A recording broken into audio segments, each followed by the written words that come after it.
ओम शांति।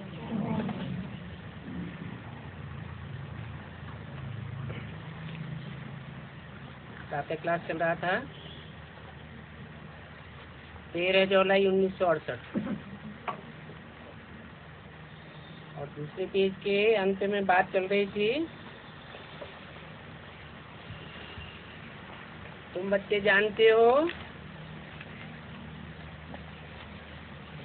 कि ब्रह्म तो हमारा घर है,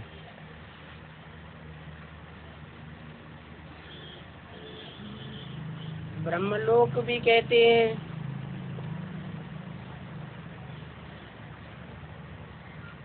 तो आत्माओं का घर है,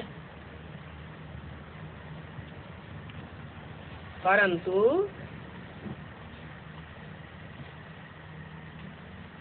वो तो जड़ है, ब्रह्म तत्व जड़ है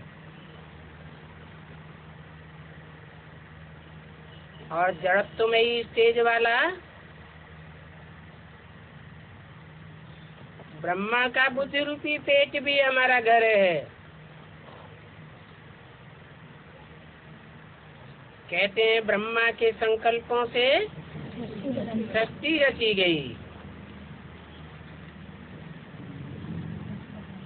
ब्रह्मा कायु से जाता है, जिसमें निराकार शिव ज्योति बिंदु प्रवेश करता है, तब नाम ब्रह्मा पड़ता है। तो जब तक हम पतित पावन बाप को याद न करें तो पावन नहीं बन सकते। कोई ब्रह्म तत्व पतित पावन नहीं है।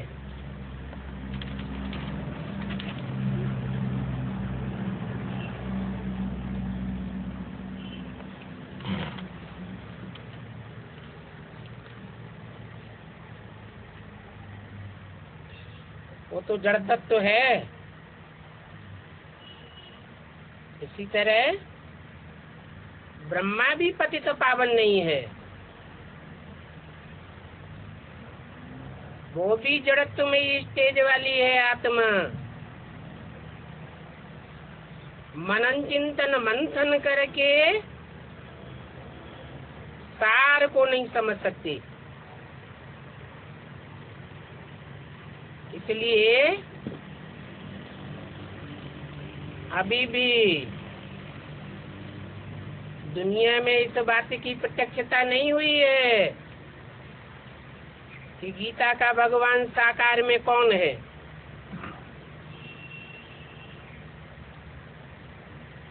सृष्टि का पहला पत्ता ही जब तक न समझे तब तक औरों के समझने की तो बात ही नहीं।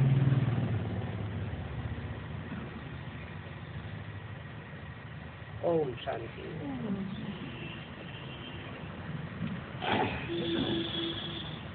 अगला प्रातः क्लास है 14 जुलाई 1968। मीठे मीठे रूहानी बच्चे ये तो समझ गए हैं कि एक तरफ है भक्ति का अंधियारा और दूसरी तरफ है ज्ञान। इस दुनिया में ही इस समय एक और भक्ति का अंधियारा है और दूसरी ओर ज्ञान का सोजरा भी है। इस दुनिया में माना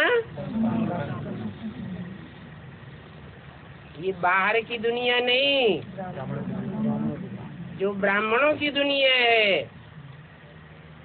उस ब्राह्मणों की दुनिया में भी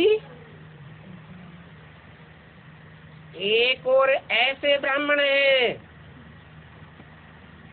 जो ब्राह्मण तो देवता तो बनते हैं परंतु कच्चे देवता बनते हैं, क्योंकि ब्राह्मणों की भी नौकरियां होती हैं, सब नंबरवार पुरुषार्थ अनुसार।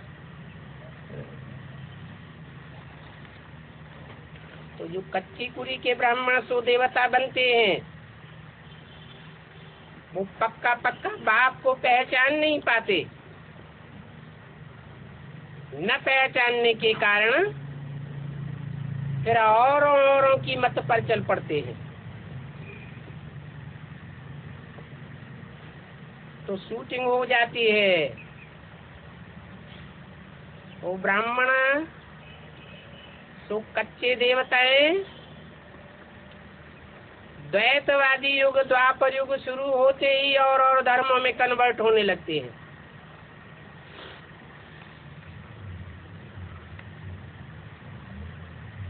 और भारत और भारतवासियों का विरोध करने लग पड़ते हैं।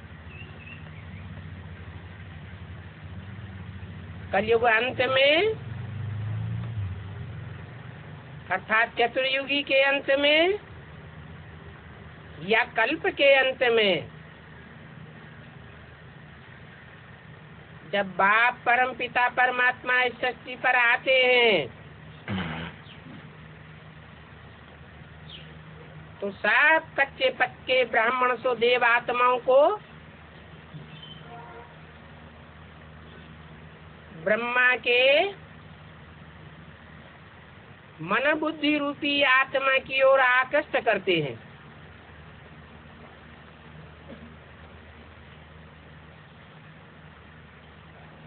सिंध हैदराबाद में उस समय आबादी 9 लाख थी। सारे हैदराबाद में सनसनी फैल गई कि यहाँ साक्षात्कार होते हैं, भगवान आया हुआ है। कहते हैं कि नई दुनिया आने वाली है, पुरानी दुनिया का विनाश होने वाला है। ये बीज रूप में संदेश बहुतों को नहीं, पूरे सिंध हैदराबाद को मिला।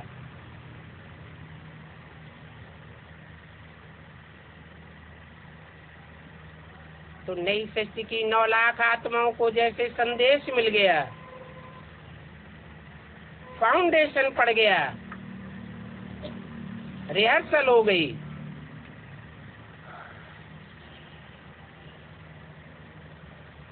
यज्ञ के आदि में ही ब्रह्मा तन के द्वारा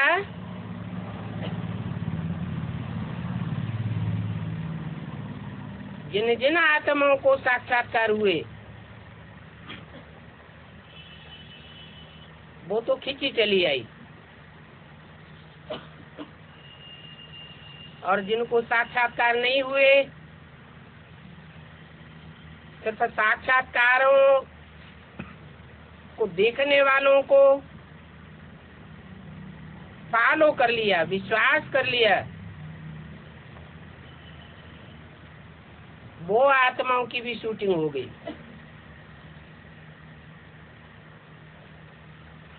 तो कच्चे पक्के सब प्रकार के ब्राह्मण सो देवता बनने वाली आत्माएं यज्ञ के आदि में ही फाउंडेशन के रूप में आ चुकी थी।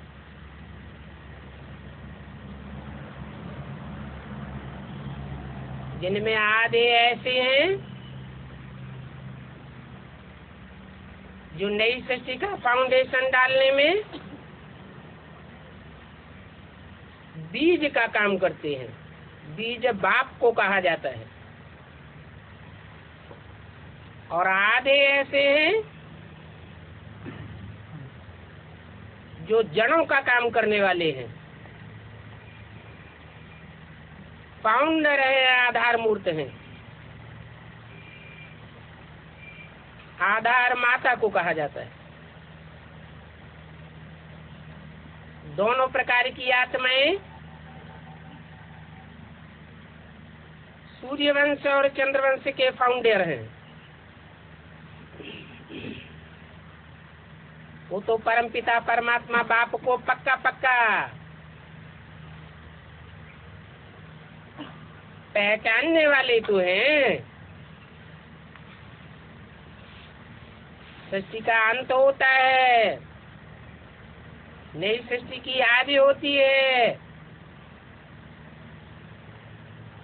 तो परमात्मा स्वरूप का पक्का निश्चय तो हो जाता है, परंतु एक जैसा निश्चय बुद्धि नहीं बनते।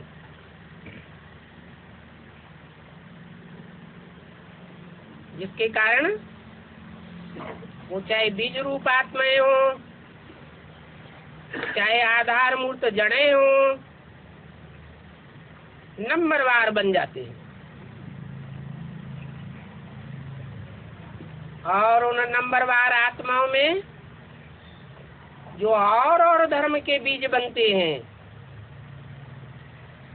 उनमें और धर्मों का देह अभिमान का छिलका संग के रंग के कारण चढ़ जाता है। ऐसे ही आधार मूर्त जड़ रूप आत्माओं में जो कच्चे कच्चे रह जाते हैं, उनमें भी और धर्मों का पक्का पक्का नहीं तो कच्चा छिलका जरूर चढ़ता है, जिसके कारण वो आत्माएं द्वापर युग से लेकर कलयुग के अंत तक कन्वर्ट होती रहती। इसलिए सारी दुनिया जानती है कि भारत के हिंदू ही दूसरे धर्मों में कन्वर्ट होते रहे और भारतवासियों की संख्या कम होती गई और धर्मों का विस्तार बढ़ता गया। क्योंकि जो पक्के भारतवासी होते हैं वो अव्यभिचारी वृत्ति के होते हैं। जो कन्वर्ट होने वाली आत्माएं हैं, कच्चे ब्राह्मण सो देवताएं हैं, वो और धर्मों के प्रभाव में आने के कारण, धर्म पिताओं के प्रभाव में आने के कारण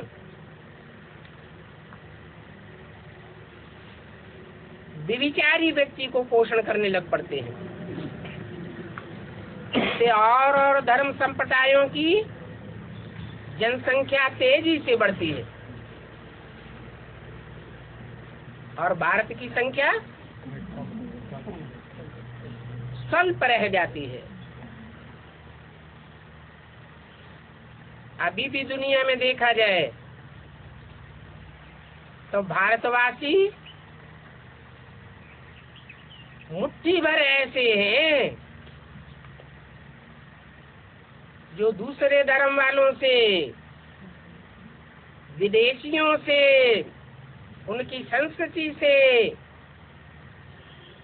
उनके आचार व्यवहार से प्रभावित नहीं है। नहीं तो भारत का बड़ा हिस्सा अभी भी दूसरे धर्मों में, विदेशियों में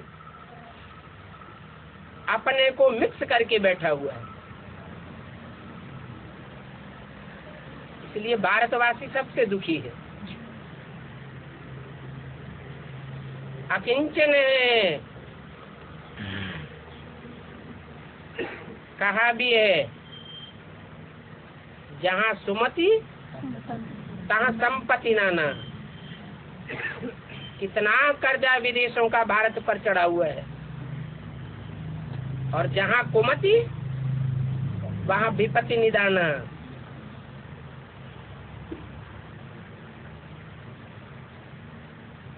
भारत ही एक ऐसा देश है जहाँ सबसे ज्यादा खंडनात्मक वृत्तियां फैल रही है। छोटे से भारत देश में जितने राज्य बटे हुए हैं और राज्यवाद के नाम पर झगड़ा हो रहा है, इतना दुनिया के किसी भी देश में झगड़ा नहीं।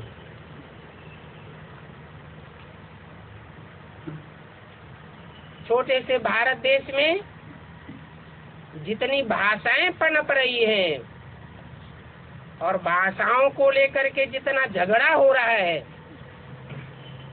खींचातानी हो रही है, एक दूसरे के खून के प्यासे बन जाते हैं। इतना झगड़ा और कोई भी देश में नहीं। भारतवर्ष में जितनी जाति फैली हुई है, जातिवाद का झगड़ा फैला हुआ है, इतना झगड़ा और कोई भी देश में नहीं, कोई भी धर्म में नहीं है। यही कारण है कि यहाँ जितनी राजनीतिक पार्टियां हैं और राजनीतिक पार्टियां जातिवाद के आधार पर वैमनस्य फैला रही है, इतना वैमनस्य और कोई भी देश में नहीं है।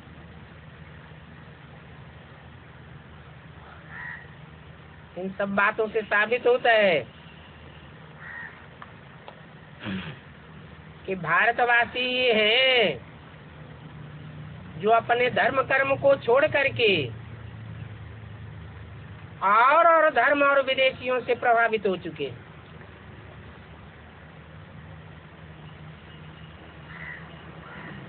अब इनको एक कौन करेगा?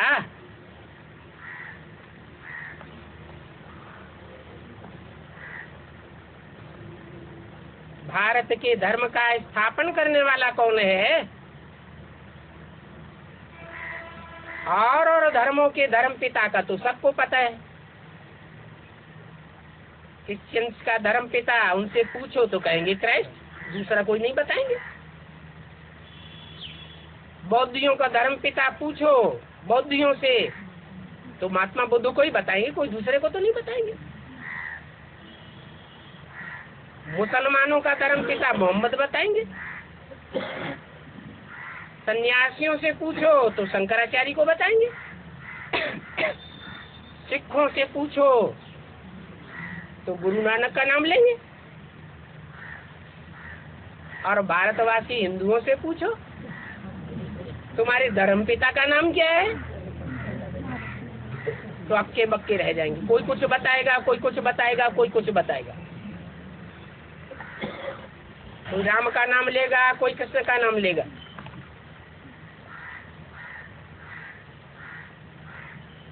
और सब धर्म वालों का धर्म ग्रंथ निश्चित है। क्रिश्चियन से पूछो बताएंगे हमारा धर्म ग्रंथ बाइबल है। बौद्धियों से पूछो वो भी बताएंगे धम्मपद है।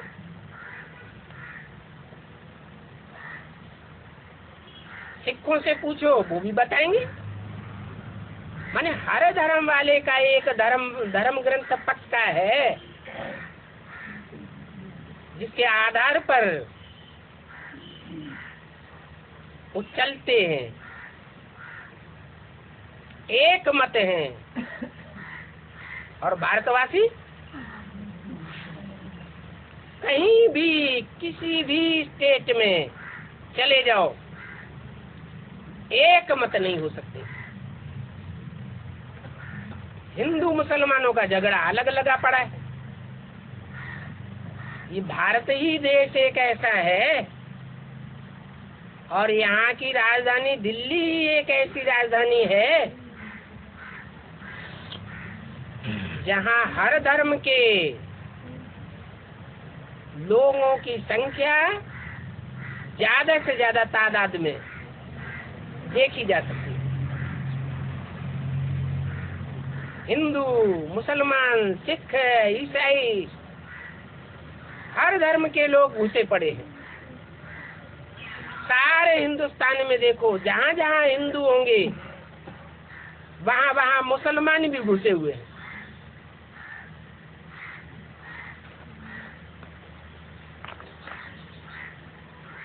और थोड़ा सा कहीं गड़बड़ी हो जाती है तो हिंदू मुसलमानों का झगड़ा खड़ा हो जाता है। अभी भी डर है कि पता नहीं हिंदुस्तान पाकिस्तान की लड़ाई कब शुरू हो जाए। बार बार ये भय पैदा होता रहा।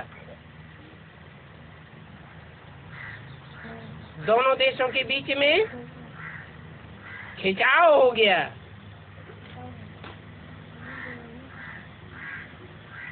इन सब बातों से ये जाहिर होता है कि जितनी गृह युद्ध की विभीषिका, जितना गृह युद्ध की आशंका भारत देश में है, उतनी आशंका और कोई भी देश में नहीं।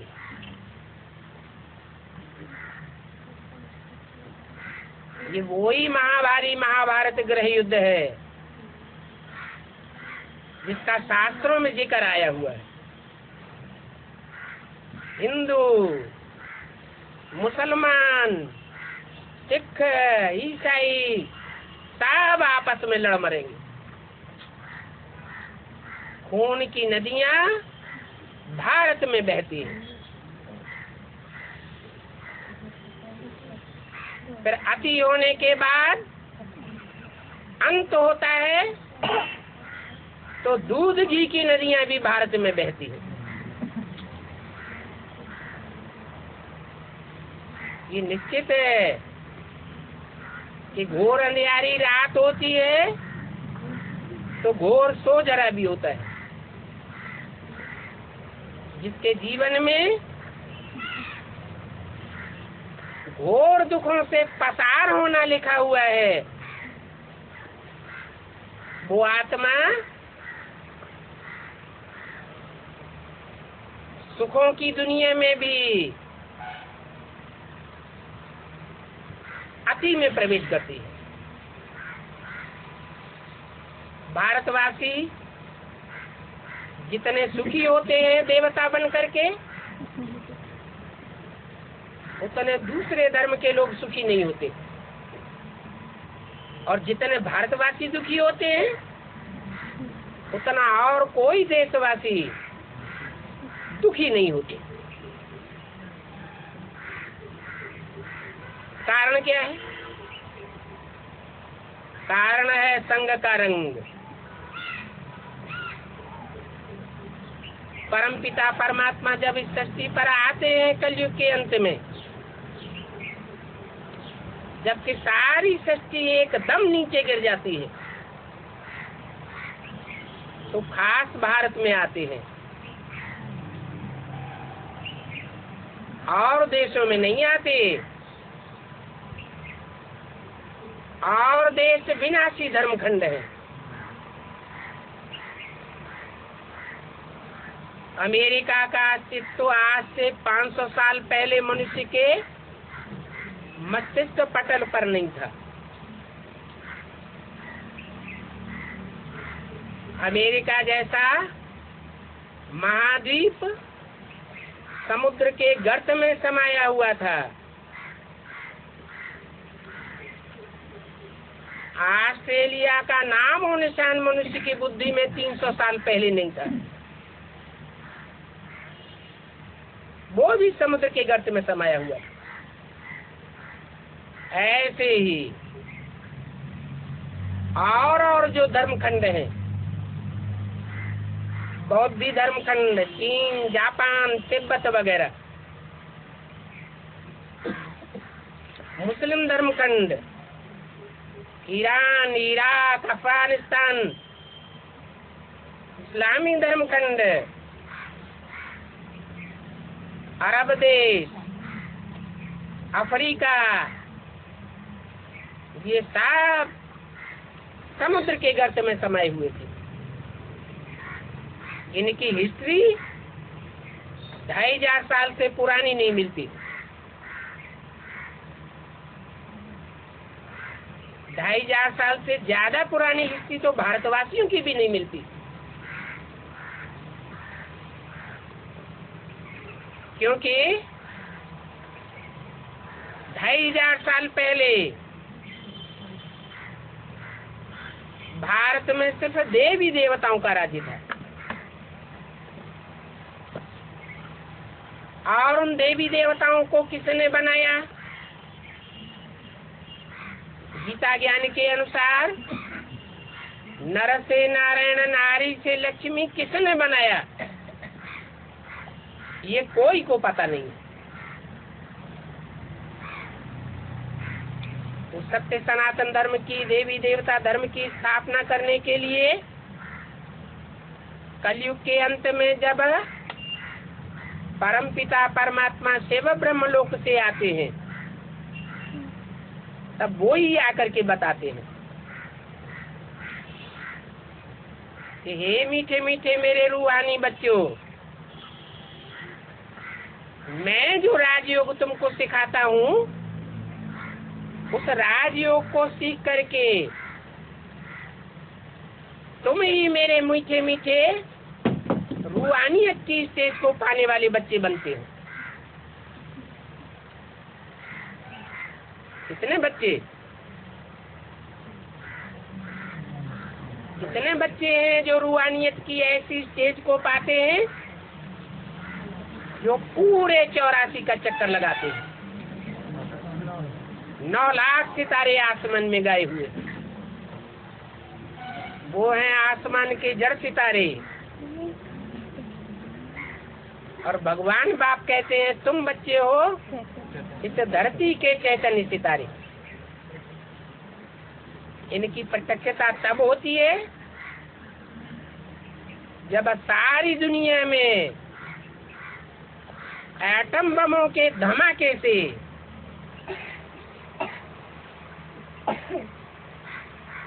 हर हर बम बम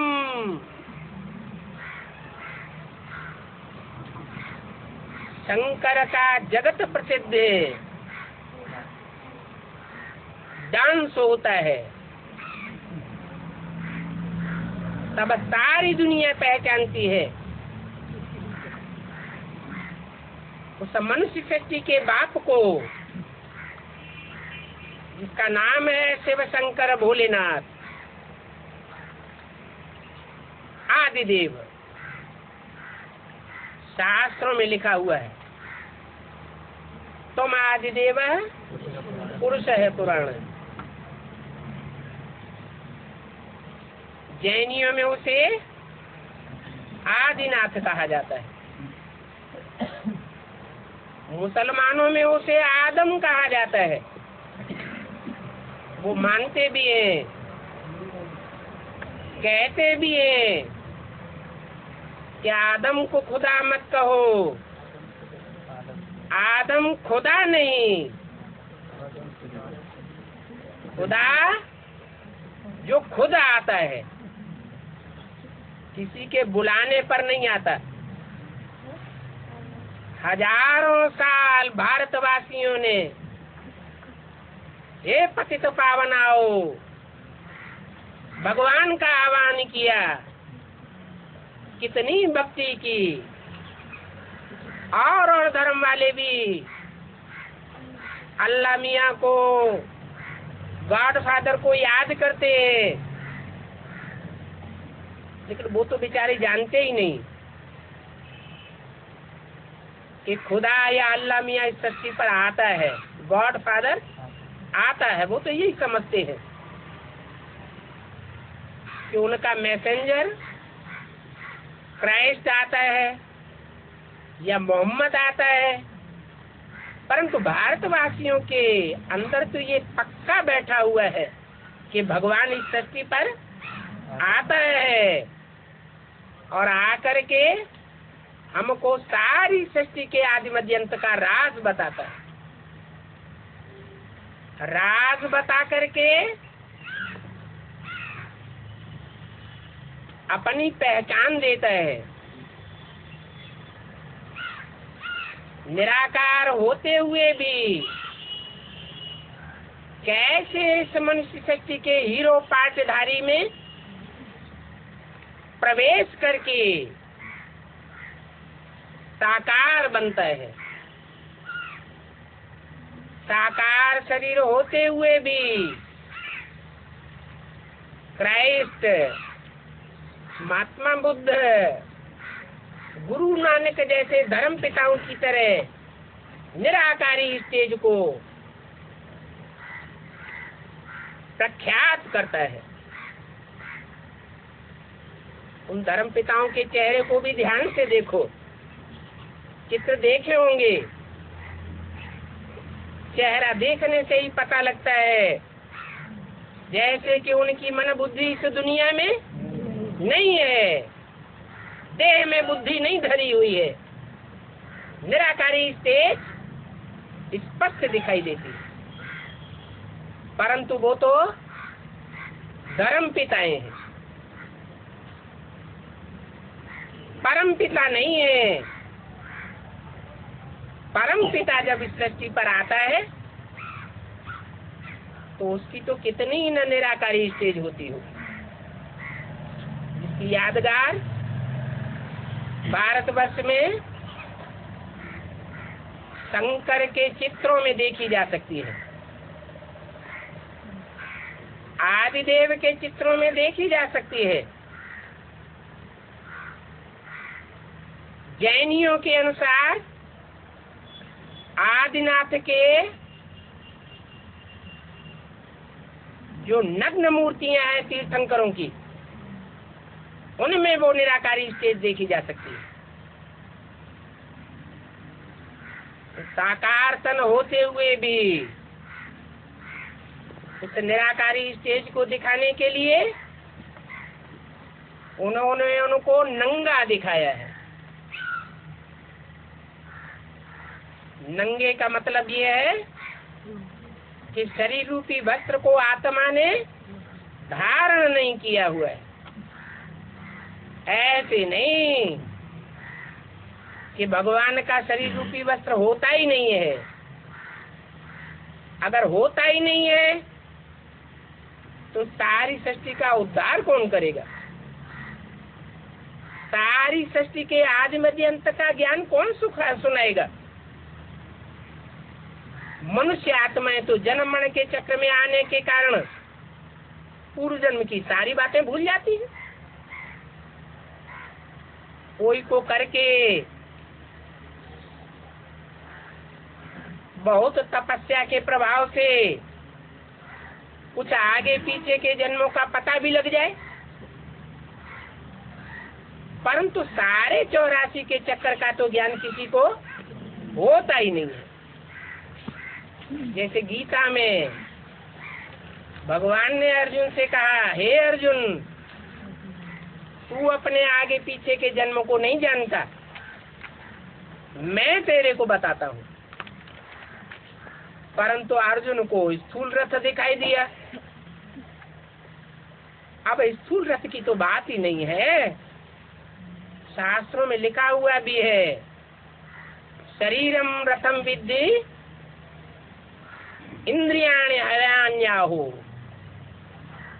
शरीर को ही रथ समझ और इंद्रियों को घोड़ा समझ। मन बुद्धि की लगाम है, उस मन बुद्धि की लगाम को राजयोग की प्रक्रिया सीख करके कंट्रोल कर। इसके लिए मैं तेरे शरीर रूपी रथ में सारथी बन करके आता हूँ। रथी कहा जाता है आत्मा को, जो रथ पर सवार है। कौन से रथ पर? शरीर रूपी रथ पर। और सारथी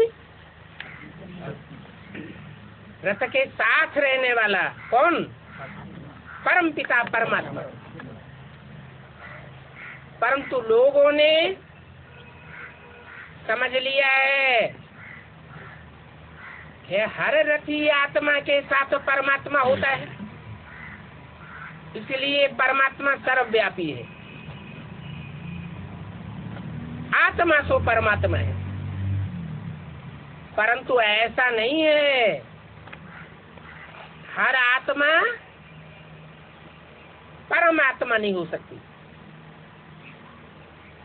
परमात्मा शब्द ही साबित करता है कि और आत्माएं जो पार्टधारी हैं, उन पार्टधारी आत्माओं के बीच में जो परम पार्टधारी हीरो पार्टधारी है, ये दुनिया, ये सारी मनुष्य सृष्टि का रंगमंच बड़ा रंगमंच है, बेहद का रंगमंच है। इस रंगमंच पर पर्दे के पीछे रह करके शूटिंग कराने वाला, रिहर्सल कराने वाला, 84 जन्मों की रिकॉर्डिंग कराने वाला डायरेक्टर पर्दे के पीछे बैठा रहता है। वो किसी एक्टर को आंखों से दिखाई नहीं देता है। वो सदैव ही निराकारी, निर्विकारी, निरहंकारी है। हाँ, हीरो पार्टधारी में प्रवेश करता है। इसलिए गीता में भी लिखा हुआ है, प्रवेश तुम, मैं प्रवेश करने योग्य हूँ।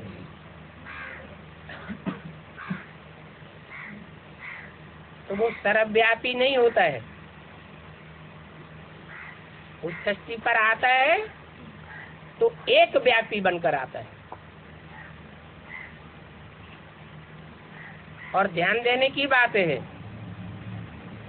कि एक व्यापी को याद किया जा सकता है या सर्वव्यापी को याद किया जा सकता है।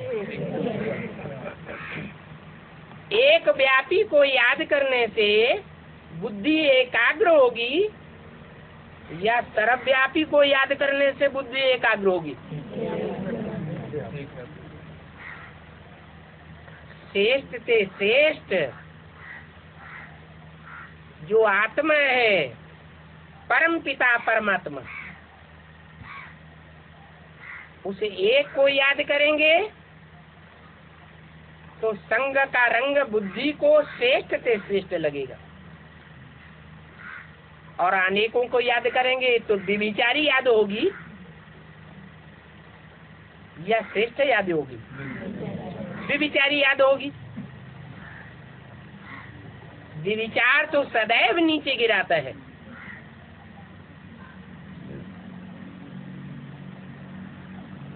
तो बुद्धि में अच्छी तरह बैठ जाना चाहिए कि परम पिता परमात्मा सर्वव्यापी नहीं है। और हरेक आत्मा, चाहे वो मनुष्य आत्मा हो, चाहे वो पशु पक्षी, कीट पतंगे, कीटाणुओं की आत्मा हो, उन आत्माओं में परमात्मा प्रवेश नहीं करता। जो श्रेष्ठ से श्रेष्ठ होगा उसकी कुर्सी ऊंची होगी या नीचे भी होगी?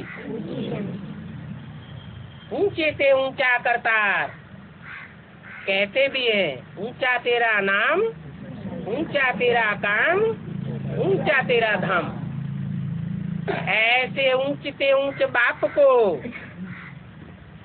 परम पिता परमात्मा शिव निराकार ज्योति बिंदु को कण कण में मिलाई देना, उसकी बेइज्जती करना नहीं है क्या? कितनी बेइज्जती मनुष्यों ने कर दी। सारी दुनिया में परमात्मा को ढूंढते फिरे और कहीं भी नहीं मिला तो कह के बैठ गए शिवो अहम ब्रह्मास्मि, हम ही शिव हैं, हम ही ब्रह्मा हैं। और दूसरों को भी सिखाने लग पड़े कि भगवान सर्वव्यापी है। अभी भगवान बाप आवेंगे तो पुरानी ही बातें सुनावेंगे, पुराना ही रटा रटाया शास्त्रों का ज्ञान सुनावेंगे, या कोई नई बात भी बतावेंगे जो दुनिया नहीं जानती? मुसलमान लोग पहले कहते थे कि खुदा अर्श में रहता है, खुदा फर्श में नहीं रहता। आज मुसलमान लोग भी कह रहे हैं खुदा जर्रे जर्रे में है। तो सारी दुनिया कन्वर्ट हो गई, इतनी कन्वर्ट हो गई, ना अपने रूप को जानती है, आत्मा को भी नहीं जानती, और आत्मा के बाप परमपिता परमात्मा को भी नहीं जानती। अभी बाप इस सृष्टि पर आया हुआ है,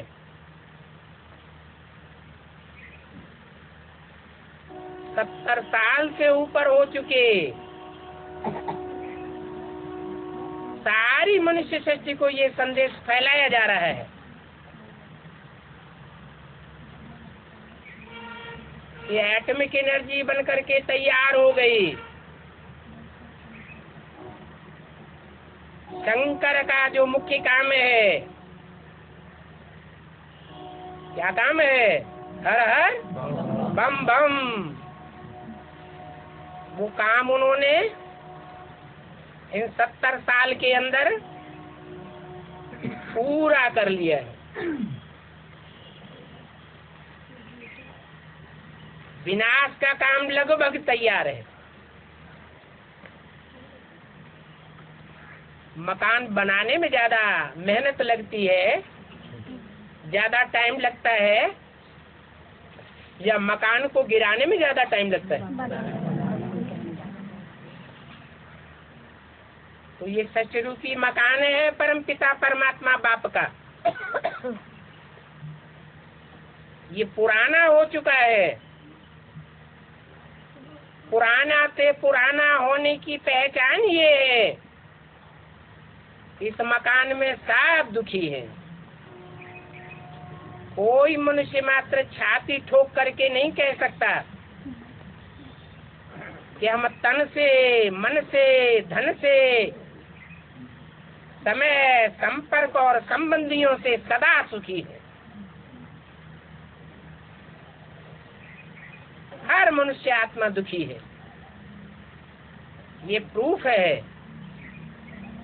कि ये मकान सृष्टि रूपी इतना पुराना हो गया है, जर्जरीभूत हो गया है कि इसमें बरसात होती है, ओले गिरते हैं, गर्मी पड़ती है, सर्द हवाओं के थपेड़े आते हैं, तो सब परेशान हो जाते हैं।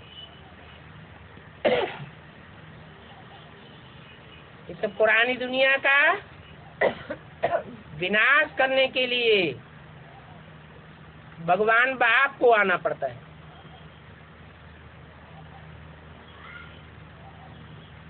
वो विनाश का ही संदेश नहीं देते हैं, ये भी संदेश देते हैं कि नई दुनिया, नए मकान का भी सृजन हो रहा है। मकान कहो, किला कहो, किला संगठन को कहा जाता है। ये दुनिया भगवान का बनाया हुआ एक ऐसा किला थी जिसमें काम, क्रोध, लोभ, मोह रूपी माया प्रवेश नहीं कर सकती थी। पृथ्वी, जलवायु, अग्नि, आकाश रूपी 5 तत्वों की प्रकृति दुख नहीं दे सकती थी।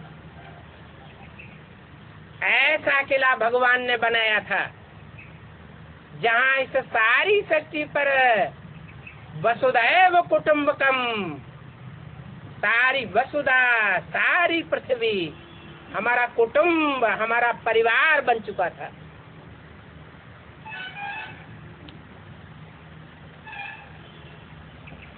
अब क्या हालत है?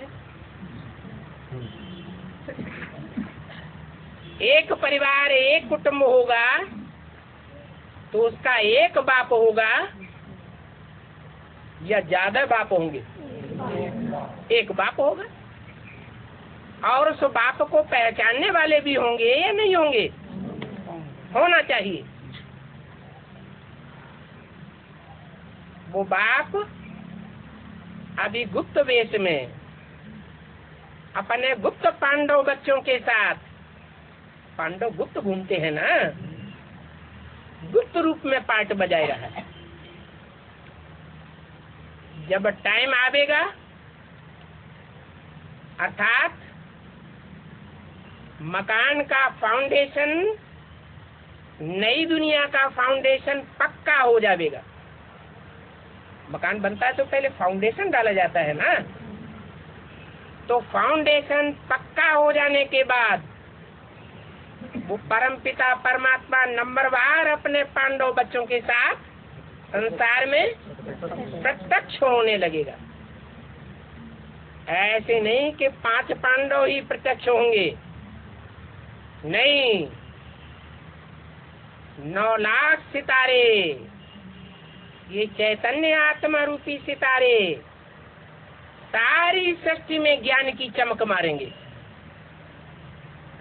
आज की दुनिया की जो भी 500-700 करोड़ मनुष्यों की सृष्टि है, वो सब मनुष्य आत्मा उस परमात्मा बाप को पहचानेंगे। वो ज्ञान के सितारे अपनी रोशनी को उस ज्ञान सूर्य बाप की रोशनी में मर्ज कर देंगे। ये नहीं कहेंगे कि ये ज्ञान मेरा है, मैं सुनाए रहा हूँ। क्या कहेंगे? ये परमपिता परमात्मा बाप इस सृष्टि पर आया हुआ है, उसका ज्ञान है। उसे एक बाप को पहचानो तो सारी सृष्टि एक तरफ एटम बमों के धमाके होते जाएंगे अलग अलग शहरों में। लोग मानने के लिए मजबूर होते जाएंगे।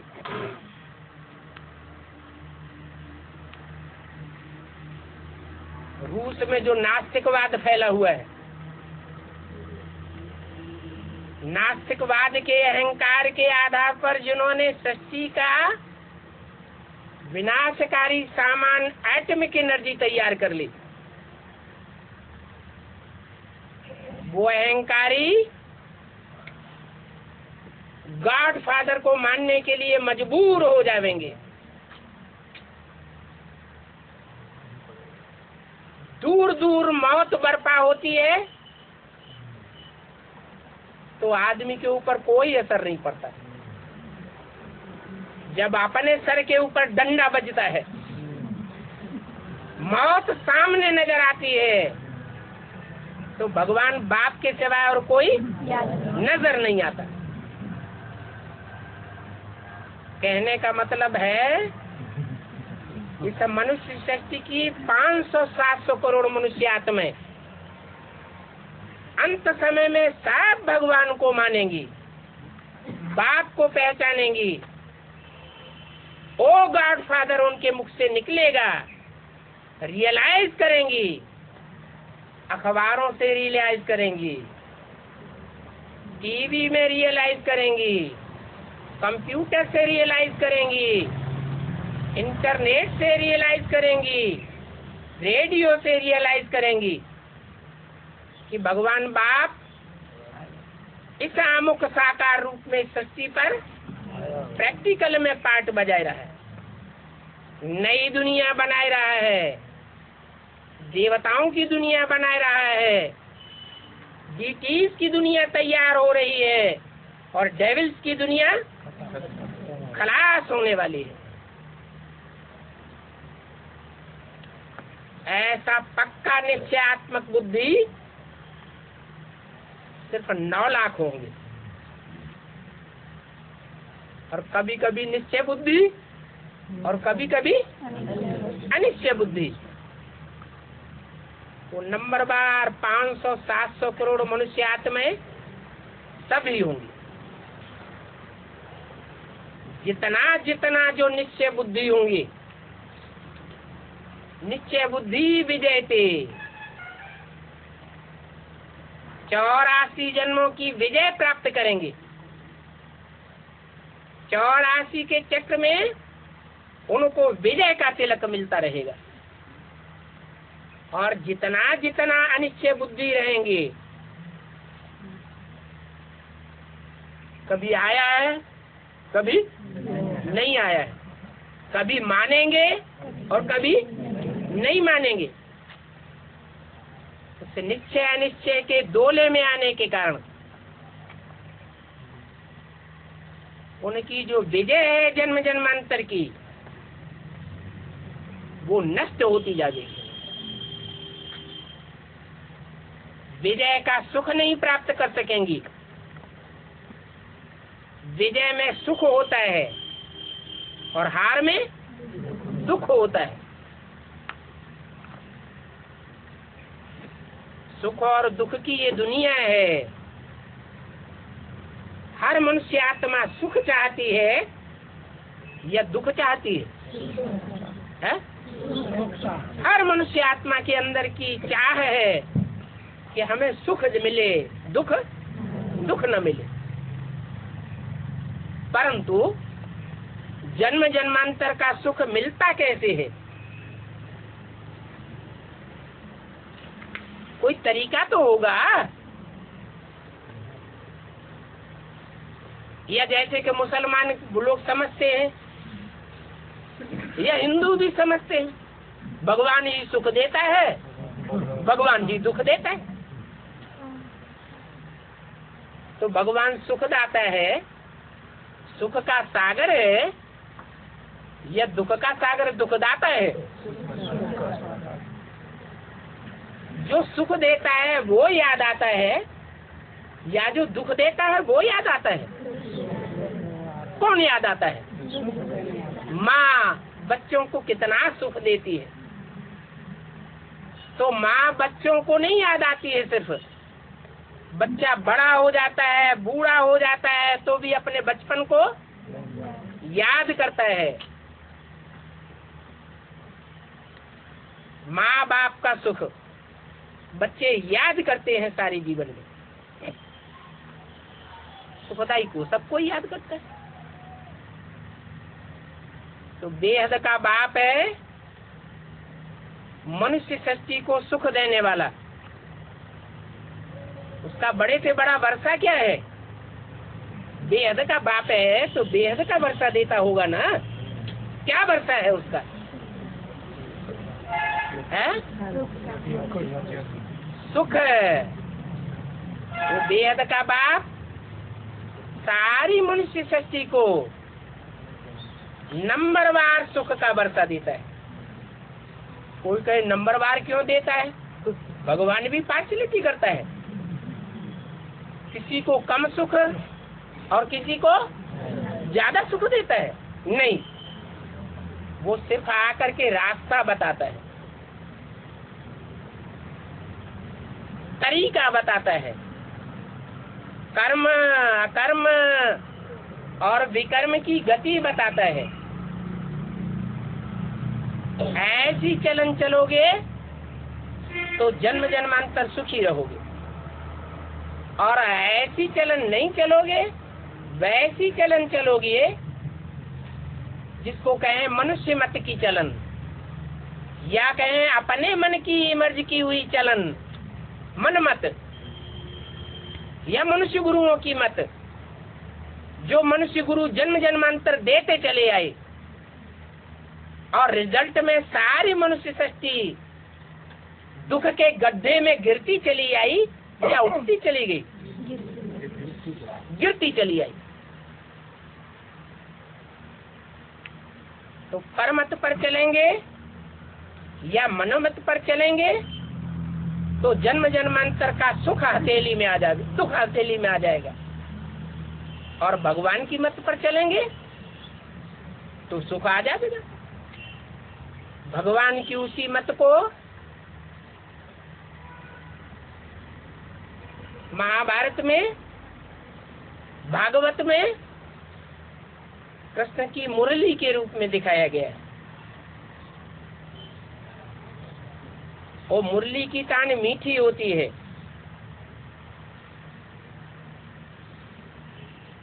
ब्रह्मा के मुख रूप से वो मीठी तान सुनाता है। नाम ही है ब्रह्मा। ब्रह्म ने बड़ी, माँ माने माँ। इस मनुष्य सृष्टि पर इतना बड़ा माँ का पाठ और कोई बजा ही नहीं सकता जितना ब्रह्मा ने प्रैक्टिकल रूप में बजाया। ऐसा पाठ बजाने के लिए माँ को ही बहुत सहन करना पड़ता है।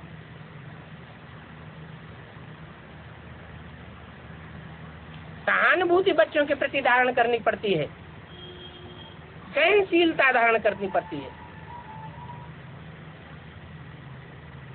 मीठी लोरी सुनानी पड़ती है। वो मीठी वाणी मुरली कही गई। वो माँ का रूप है भगवान का, जिसे ब्रह्मा कहा जाता है। फिर माँ के अनेक प्रकार के बच्चे होते हैं। यह सब बच्चे एक जैसे होते हैं?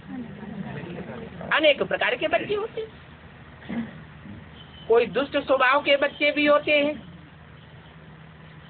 और कोई अच्छे स्वभाव के भी होते हैं। माँ के प्यार का जायज फायदा उठाने वाले भी बच्चे होते हैं और नाजायज फायदा उठाने वाले बच्चे भी होते हैं। दुष्टों की संख्या ज्यादा होती है या अच्छों की संख्या ज्यादा होती है? दुष्ट बच्चों की संख्या ज्यादा होती है। तो ब्रह्मा के मुख से पैदा हुए उन ब्राह्मण बच्चों में ज्यादा तादाद के बच्चे ऐसे होते हैं जो और धर्मों में कन्वर्ट होते रहे और अभी आकर के भगवान के बच्चे, ब्रह्मा के बच्चे बन गए इस जन्म में। तो जन्म जन्मांतर है और धर्मों में कन्वर्ट होकर के रहे, उनके संग का रंग लेते रहे। तो भगवान के बच्चे बनने पर तुरंत सुधर जाएंगे या माँ को दुख भी देते रहेंगे? उनके दुख देने की वृत्ति एकदम जा नहीं सकती। बहुत दुख देते हैं माँ को।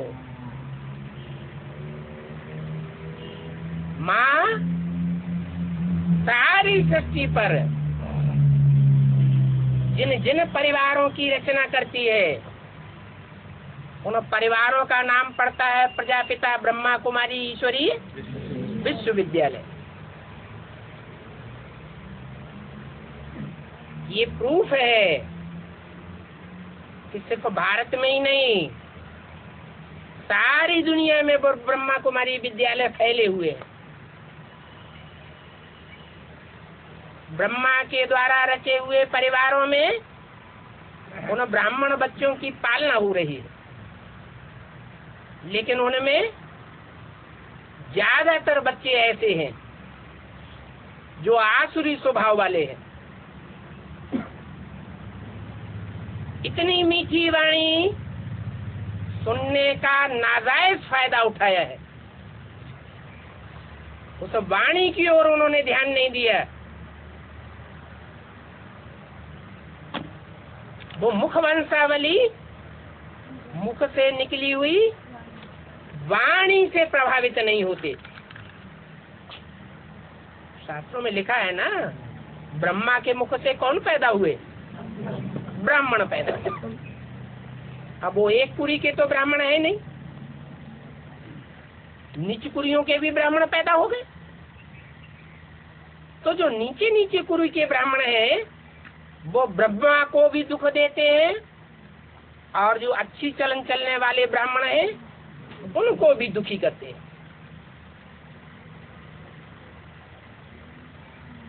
तो ब्राह्मण परिवार में दरार पड़ेगी या नहीं पड़ेगी? पड़ेगी। जो अच्छी किस्म के श्रेष्ठ ब्राह्मण बच्चे हैं, मुट्ठी भर पांडव बच्चे, पांडवों की संख्या कितनी थी? 5, और कौरवों की संख्या 100। माने कौरव और यादव बहुत होते हैं और पांडव मुट्ठी भर होते हैं। तो 2 पार्टियां हो जाती हैं ब्राह्मणों में। ब्रह्मा के मेहनत के 40 वर्ष पूरे होते हैं और 40 वर्ष पूरे होते होते ब्राह्मणों के 2 वर्ग स्पष्ट नजर आते हैं। एक वर्ग वो जो ब्रह्मा के मुख से निकली हुई मुरली को, वाणी को, श्रीमत को, ब्रह्म वाक्यों को, भगवान के वाक्यों को बहुत महत्व देता है। श्रीमत पर चलने के लिए अपनी जान भी हथेली पर रख करके चलते हैं, परवाह नहीं करते। और बाकी ऐसे ब्राह्मणों की संख्या ढेर की ढेर होती है जो ब्रह्मा के मुख से निकली हुई वाणी की परवाह ही नहीं करते, मनमत पर चलते हैं, मनुष्यों की मत पर चलते हैं, मनुष्य गुरुओं की मत पर चलते हैं, देहधारियों की मत पर चलते हैं। रिजल्ट ये होता है कि बाप के रूप में जो प्रत्यक्ष होने वाला भगवान है उसको पहचान नहीं पाते। भगवान के लिए तो गायन है, तुमेव माता च पिता तुमेव। भगवान बच्चों के सामने पहले माता के रूप में प्रत्यक्ष होता है, बाद में बाप के रूप में प्रत्यक्ष होता है। माँ के मुख से निकली हुई वाणी ही बाप की ओर इशारा करती है, नहीं तो बच्चों को बाप की पहचान कौन देता है? किसी को क्या मालूम इस बच्चे का बाप कौन है? कोई को पता होता है क्या? कैसे पहचानते हैं बच्चे कि ये मेरा बाप है? कौन बताता है? माँ ही बताती है। तो ये जो बेहद की नई सृष्टि स्थापन हो रही है, इसमें भी ब्रह्मा के मुख से निकली हुई वाणी ही बाप की ओर इशारा देती है। अब कोई बच्चे बड़े बच्चे होते हैं, कोई बच्चे छोटे होते हैं, कोई सगीर बुद्धि होते हैं, कोई नाबालिग बुद्धि होते हैं। तो ब्राह्मणों में भी जो बालिग बुद्धि बच्चे हैं वो बाप को पहले पहचान लेते हैं, क्योंकि ये नियम है कि जिससे प्यार होता है उसकी निशानी क्या होती है? हा? उसकी बातों से भी प्यार होता है। तो यहाँ भी ये नियम पक्का है कि मुरली से प्यार, माना मुरलीधर से प्यार। जिसको ब्रह्मा के मुख से निकली हुई इस मीठी वाणी से प्यार नहीं है तो समझ लो पक्का कि उसको भगवान बाप से भी प्यार नहीं हो सकता। तो ऐसे प्यारे बच्चे जो माँ को भी पहचानते हैं और बाप को भी पहचान लेते हैं। बच्चों के सामने कौन पहले प्रत्यक्ष होता है? माँ पहले प्रत्यक्ष होती है। परंतु जो बड़े बच्चे होते हैं, सगीर बुद्धि बच्चे होते हैं, वो बाप को पहले पहचान लेते हैं। उनकी संख्या बहुत थोड़ी है।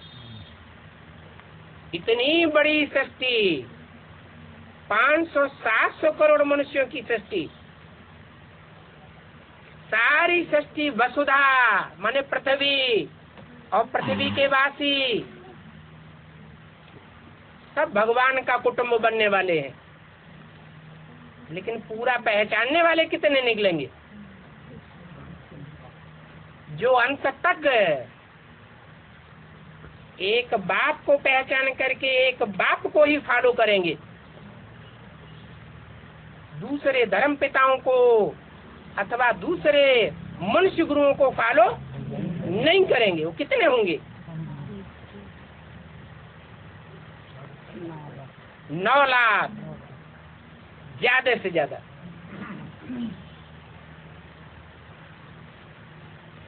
वो 9 लाख सितारे इतनी बड़ी सृष्टि के अंदर बाप को पहचान करके बाप को अंत तक प्रत्यक्ष करते रहेंगे।